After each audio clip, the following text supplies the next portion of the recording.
this sweet potato and apple salad, we start out with about 5 sweet potatoes washed and peeled, and then we dice them up into big chunks.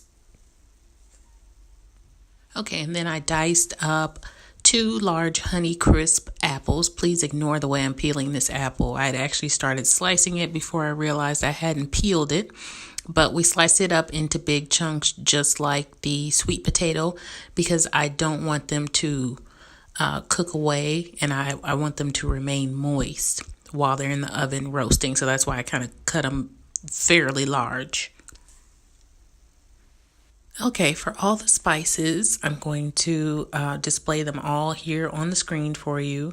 So as I'm seasoning the apples and the sweet potatoes, which I have thrown into a Ziploc bag because it's easier just to toss them that way. Again, I have sliced them up into large chunks. And then for my seasonings, I generally season everything to taste. So here, there's no real measurements, but I do want to give you the items that were placed in there. So olive oil, sea salt, garlic, onion powder, and sage. And the sage really sets it off. So I put quite a bit of sage in there. And then also some sweet paprika. And I got the sweet paprika from a place called, I think it's called Penzeys Spices. And they have a few of those throughout the U.S. or whatnot.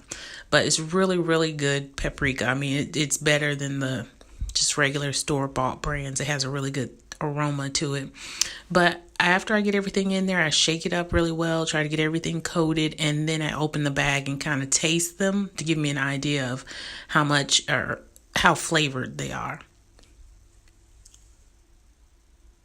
Okay, what I did not show you is that these have now been roasted in the oven on 425 for about 35 minutes or so. Once you check them out, you want to, eat a couple of them and see how tender they are. You do want them to be tender, but at the same time, you still want them to have a little firmness to them. And so these were crunchy. The apples have a lot of moisture to them, so they're still juicy. And then I just dumped them over here in the bowl and put them in the refrigerator for later so that I can prep them. And there you have it. Here's the finished prepped product.